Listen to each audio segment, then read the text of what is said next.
ആറ്റുകാൽ പൊങ്കാലയുമായി അനുബന്ധിച്ച് കുറേയേറെ വിവാദങ്ങൾ ഉണ്ടായതിനു ശേഷം ഏറ്റവും ഒടുവിൽ പറയുന്ന കാര്യമെന്ന് പറയുന്നത് ആറ്റുകാൽ പൊങ്കാലയ്ക്ക് ശേഷമുണ്ടായ മാലിന്യം കളക്ട് ചെയ്ത് അത് ഇഞ്ചക്കലിൽ കൊണ്ട് തള്ളി എന്നാണ്.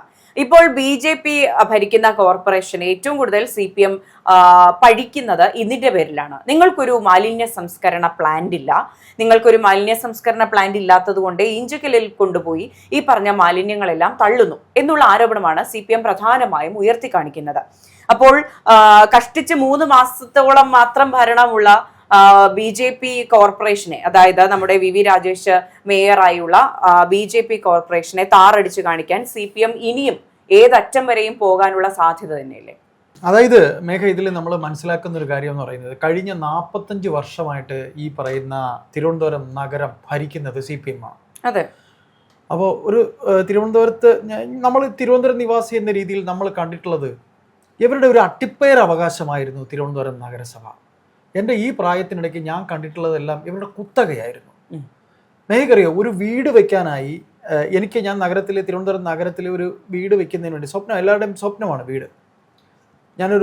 എൻ്റേതായിട്ടുള്ള ആ വീട് വെക്കുന്നതിനുള്ള കോർപ്പറേഷൻ്റെ അനുമതി പേപ്പർ വാങ്ങാൻ മുമ്പ് ഞാൻ അന്നും ഒരു പ്രമുഖ ദിനപത്രത്തിലെ ജീവനക്കാരനായിട്ട് പോലും എൻ്റെ നിന്ന് 2000 രൂപ, 2007 കാര്യമാണ് ഞാൻ പറയുന്നത്, 2000 രൂപ, ഞാൻ ജീവനക്കാരനാണ്, ഞാൻ പത്രത്തിലുള്ള ആളാണ് സാർ, ഞാൻ ഒരു മീഡിയയിൽ ജോലി ചെയ്യുന്നവനാണ് സാർ എന്ന് പറഞ്ഞിട്ട് എൻ്റെ ഇത് വാങ്ങിയിട്ടുള്ള കോർപ്പറേഷൻ. അപ്പം ഞാൻ പറയുന്ന ഇത്രയേ ഉള്ളൂ, 45 വർഷം ഇരുന്നതിൻ്റെ ഈർഷ്യതയാണ് ഈ കാണുന്നത്.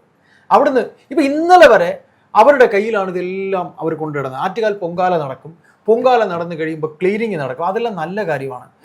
ബഹുമാനപ്പെട്ട മേയർ V ശിവൻകുട്ടിയാണ് ഈ പറയുന്ന ആ ഒരു സംഭവം അവിടെ ആദ്യം. അന്ന് ബഹുമാനപ്പെട്ട മേയർ V ശിവൻകുട്ടി ഇന്ന് മന്ത്രിയാണ്. ഞാൻ തമാശയ്ക്ക് പറഞ്ഞതാണ്. V ശിവൻകുട്ടി എന്ന് പറയുന്ന വ്യക്തി ആണ് മേയർ ആയിരിക്കുമ്പോഴാണ് ഇത് ശരിയായി വരുന്നത്.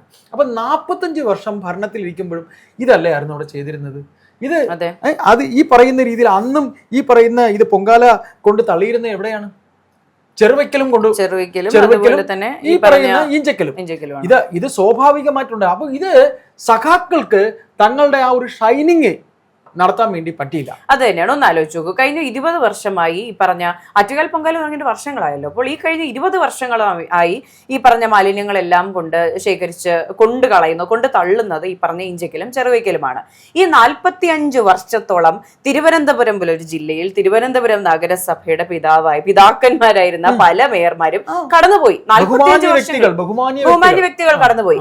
45 വർഷം ശ്രമിച്ചിട്ട് നടക്കാത്ത കാര്യം BJP 3 മാസം കൊണ്ട് നടത്തണമെന്നുള്ള ശാഠ്യമാണ് ഇവർ പിടിക്കുന്നത്. നല്ല കാര്യമാണ്. ഇപ്പോൾ അവർ ആവശ്യപ്പെടുന്നത്, മാന്യമായി ആവശ്യപ്പെടുന്നു, ഞങ്ങളെ കൊണ്ടായിട്ടില്ല. CPM ഭരിച്ചിരുന്ന കാലത്ത്, CPM തിരുവനന്തപുരം കോർപ്പറേഷൻ കൈയടക്കിയിരുന്ന കാലത്ത് ഞങ്ങളെ കൊണ്ടൊരു മാലിന്യ സംസ്കരണ പ്ലാന്റ് സ്ഥാപിക്കാനോ അത് കൃത്യമായി നടത്താനോ ഞങ്ങളെ കൊണ്ട് കഴിഞ്ഞിട്ടില്ല. ഇനിയിപ്പോൾ BJP അധികാരത്തിൽ വന്നു, നിങ്ങൾ ഇനി ഇത് ചെയ്തെടുക്കണം എന്ന് മാന്യമായി പറയുന്നതിൽ അതിനൊരു മാന്യത ഉണ്ടായിരുന്നു. പക്ഷെ അങ്ങനെ ആയിരുന്നില്ല. അതെ.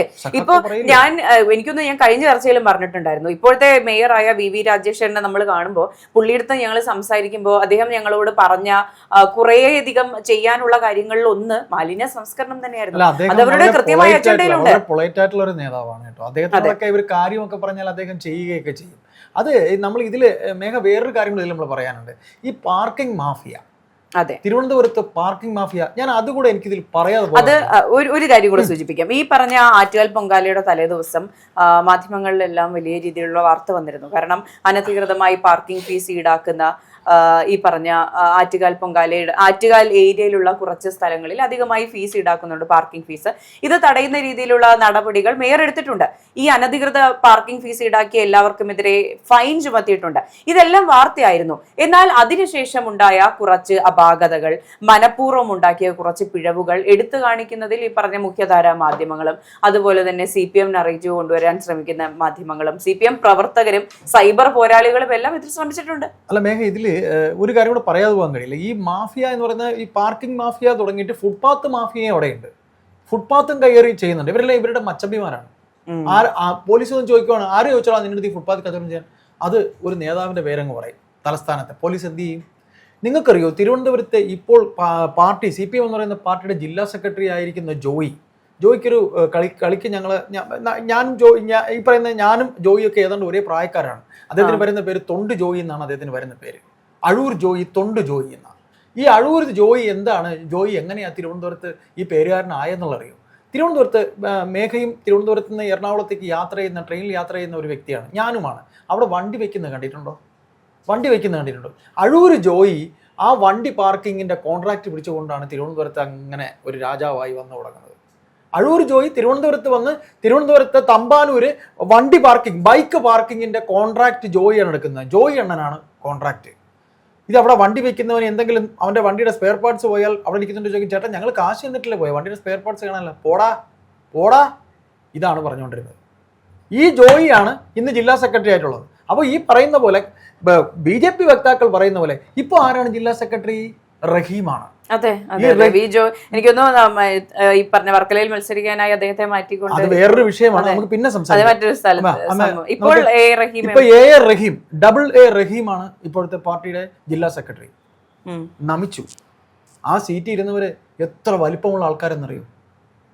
എത്ര വലിപ്പമുള്ള പാർട്ടിക്കാരെന്നറിയോ? CPM-ന്റെ ഗതികേടാണ്. CPM എന്ന് പറയുന്ന പാർട്ടിയുടെ ഗതികേട്. അപ്പോൾ ആ റഹീം അവിടെ വരുമ്പോൾ ഞാൻ വന്നു, റഹീം അറിയിക്കണം, റഹീം വന്നു, ജില്ലാ സെക്രട്ടറി റഹീം വന്നു. അപ്പോൾ അങ്ങനെ ഒരു മേളമൊക്കെ ഉണ്ടാക്കണം. നാണം കേട്ടില്ലേ? നാണം. രാജേഷ് മേഘ പറഞ്ഞ ആ വിഷയം കൂടെ ഞാൻ ഒന്ന് സംസാരിക്കാം.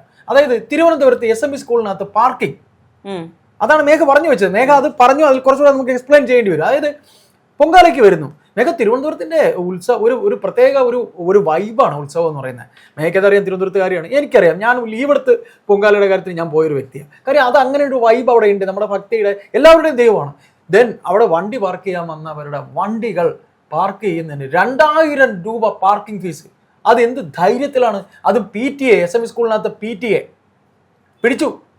രാജേഷിൻ്റെ അടുത്ത് പോയി കംപ്ലൈന്റ്, രാജേഷ് പോയി, VV രാജേഷ് പോയി, അദ്ദേഹം പോയി, മേയർ പോയി സംസാരിച്ചപ്പോൾ അവൻ കാല് പിടിക്കുന്നു, കേസ് എടുക്കരുതെന്ന്. അപ്പോൾ അവന് കാല് പിടിക്കാറിയാലും അല്ലേ? അപ്പോൾ ഗുണ്ടായുസമാണല്ലേ? ഇതാണ് മേഘ 45 വർഷമായി തിരുവനന്തപുരം കോർപ്പറേഷൻ ഭരിച്ചടക്കി വെച്ചിരിക്കുന്ന CPM എന്ന് പറയുന്ന പാർട്ടിയുടെ ധാർഷ്ട്യമാണ് അവിടെ കാണുന്നത്. അതെ. എന്നിട്ട് അതിനുശേഷം കൃത്യമായി പൊങ്കാല നടത്താൻ, അല്ലെങ്കിൽ പൊങ്കാലയ്ക്ക് ശേഷമുള്ള ശുചീകരണ പ്രവർത്തനങ്ങൾ നടത്താൻ ഈ പറഞ്ഞ സ്വാഭാവികമായിട്ടും ഒന്ന് ആലോചിച്ച് നോക്കും. കോർപ്പറേഷനിൽ കുറെ ഉദ്യോഗസ്ഥരുണ്ട്, കുറെ അധികം ഏത് രാഷ്ട്രീയ ചുറ്റുപാടുള്ള ആൾക്കാരും അവിടെ വർക്ക് ചെയ്യുന്നുണ്ടാകും. അതെ, കാലാകാലങ്ങളായിട്ട് ജോലി ചെയ്യുന്നു. ഈ പറഞ്ഞ ഇവർക്കെല്ലാം കഴിഞ്ഞ ദിവസം എനിക്കൊന്ന് മേയർ ഇവർക്കെതിരെ നടപടി എടുത്തിട്ടുണ്ട്. ഈ ശുചീകരണ പ്രവർത്തനങ്ങളിലെല്ലാം അലംഭാവം കാണിച്ചതിന്റെ പേരിൽ ഈ പറഞ്ഞ സ്റ്റാഫ് എല്ലാം അവരുടേതായ ഇഷ്ടത്തിന് അലംഭാവം കാണിച്ചതായിരിക്കില്ല, പാർട്ടി നിർബന്ധിച്ചത് കൊണ്ടായിരിക്കാം, പറഞ്ഞതായിരിക്കാം. എടാ നീ ഇങ്ങനെ ഉഴപ്പണം മേഘ, പാവങ്ങളെയൊക്കെ ഇങ്ങനെയൊക്കെ പറഞ്ഞ് എത്ര നാൾ ഇവർ പഠിപ്പിക്കും? ഈ ഒരു ആറ്റുകാൽ പൊങ്കാല, ഫസ്റ്റ് പൊങ്കാല 5 കൊല്ലം VV രാജേഷ് അവിടെ മേയറായിട്ട് ഉണ്ടാകും. ഭരണം ഈ പറയുന്ന പോലെ CPM-ന്റെ കയ്യിൽ നിന്ന് പോയതിന്റെ ഇനി എന്ത് നമ്പറുകളാണ് ഇവർ കാണിക്കാൻ പോകുന്നത്? ഇന്നലെ വരെ ഇവർ എന്തൊക്കെയാണ് ചെയ്തിരുന്നേ? ഒരു ദിവസം വൈകുന്നേരം ഞാൻ എറണാകുളത്ത് നിന്ന് തിരുവനന്തപുരത്തേക്ക് വീട്ടിൽ പോകുമ്പോൾ ഓട്ടോറിക്ഷയിൽ കയറുമ്പോൾ ഞാൻ ഈ ഭരണം മാറിയ സമയത്ത് ഞാൻ ചോദിക്കുന്നു, കോർപ്പറേഷൻ ഇലക്ഷൻ കഴിഞ്ഞിട്ട് ചേട്ടൻ എങ്ങനെയുണ്ട് VV രാജേഷ് വന്ന ശേഷം? എൻ്റെ പൊന്നനിയ, അവിടെ കിടന്ന വണ്ടികൾ കോർപ്പറേഷൻ ഓഫീസിനകത്ത് ഞാൻ പോയിട്ടുണ്ട്. മേഘ പോയിട്ടുണ്ടെന്ന് എനിക്കറിയില്ല, ഞാൻ പോയിട്ടുണ്ട്. ഒത്തിരി കാര്യങ്ങൾക്ക് വേണ്ടി ഞാൻ അവിടെ പോയിട്ടുണ്ട്. ഈ വീടിൻ്റെ പേപ്പർ ശരിയാക്കുന്ന ഉൾപ്പെടെ പല കാര്യങ്ങൾക്കും ഞാൻ പോയിട്ടുണ്ട്. അവിടെ വണ്ടി പിടിച്ച് പല പഴയ വണ്ടികൾ പിടിച്ച് അവിടെ കൊണ്ടിട്ടിട്ടുണ്ടായിരുന്നു. ഇതെല്ലാം അവിടുന്ന് മാറ്റി സഹോദര, ഇപ്പം അതിനകത്ത് നമുക്ക് ശ്വാസം വിട്ട് കയറാൻ പറ്റുന്നുണ്ടെന്ന്. ഞാൻ എന്നിട്ട് സൈഡിൽ കൂടെ ചേട്ടൻ്റെ രാഷ്ട്രീയം അറിയാൻ വേണ്ടി ഞാൻ ചോദിച്ചു. പുള്ളി ഒരു നിഷ്പക്ഷനാണ്. പുള്ളിയോട് പറയുക, ചേട്ടാ നമുക്ക് രാഷ്ട്രീയമൊന്നുമില്ല ചേട്ടാ, പക്ഷേ VV രാജേഷ് വന്ന ശേഷം സമൂലമായൊരു മാറ്റം ഉണ്ടായിട്ടുണ്ട് ചേട്ടാ, പറയാതിരിക്കാം. കാര്യം മേഘ, ഇതിനകത്ത് നമുക്ക് എല്ലാവർക്കും വ്യക്തമായ രാഷ്ട്രീയമുണ്ട്. പക്ഷേ ചില കാര്യങ്ങൾ നമ്മൾ എടുത്തു പറഞ്ഞു പറ്റും. എന്തുകൊണ്ട് തിരുവനന്തപുരം കോർപ്പറേഷൻ 45 കൊല്ലം ഭരിച്ച ഇവരുടെ കയ്യിൽ നിന്ന് പോയി എന്നവർ ചിന്തിക്കാതെ? അതെ, കഴിഞ്ഞ 45 വർഷത്തെ ഭരണം തുടർന്ന് കൊണ്ടുപോകാൻ സാധിക്കാത്തത് തൊട്ട് മുൻപുണ്ടായിരുന്ന ഭരണസമിതിയുടെ വീഴ്ച തന്നെയാണ്. എന്നേ പോകേണ്ടതായിരുന്നു മേഘ. കഴിഞ്ഞ തെരഞ്ഞെടുപ്പിൽ 18 സീറ്റ് വരെ BJPക്ക് കിട്ടിയിരുന്നു. അതിനു മുമ്പ് അതിൽ കുറവായിരുന്നു. ഇപ്പൊ അവർ ആഞ്ഞു പിടിച്ചപ്പോൾ കിട്ടി. എന്തുകൊണ്ട്? അത്ര വലിയ ഭരണ വീഴ്ച അവരുടെ ഭാഗത്തുനിന്ന് ഉണ്ടായിട്ടുണ്ട്, പരാജയമായിരുന്നു.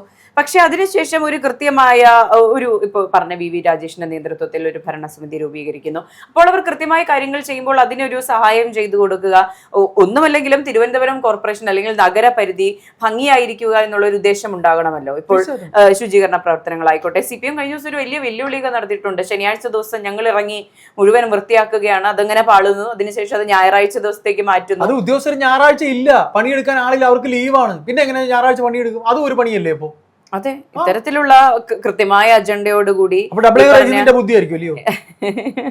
അത് വ്യക്തമായി അറിയില്ല. എന്ത് തന്നെ ആയാലും ഒന്ന് ആലോചിച്ച് നോക്കൂ, BJP ഇപ്പോൾ കൃത്യമായ പ്ലാനിങ്ങോട് കൂടിയാണ് VV രാജേഷ് മുന്നോട്ട് പോകുന്നത്. അത് എനിക്ക് നേരിട്ട് ബോധ്യമുണ്ടായ കാര്യമാണ്. സംസാരിക്കുമ്പോൾ അദ്ദേഹത്തിനുള്ള ക്ലാരിറ്റി നിങ്ങളൊക്കെ തിരുവനന്തപുരത്ത് പണിയെടുത്ത ആൾക്കാരാണ്, തിരുവനന്തപുരത്ത് മാധ്യമ മേഖലയിൽ പണിയെടുത്ത ആൾക്കാരാണ്, നിങ്ങൾക്ക് ഒരുപാട് അനുഭവം ഉണ്ടാവും. അപ്പൊ അദ്ദേഹത്തിനോട് സംസാരിക്കുമ്പോൾ അദ്ദേഹത്തിനുള്ള ഒരു ക്ലാരിറ്റി ഉണ്ട്, ചെയ്യേണ്ട കാര്യങ്ങൾക്കുള്ള ക്ലാരിറ്റി മറ്റേതൊരു നേതാവിനോട് സംസാരിക്കുന്നതിനേക്കാളും അദ്ദേഹത്തെ ചെയ്യേണ്ട ഒരു ആക്ഷൻ പ്ലാൻ കൃത്യമായുണ്ട്.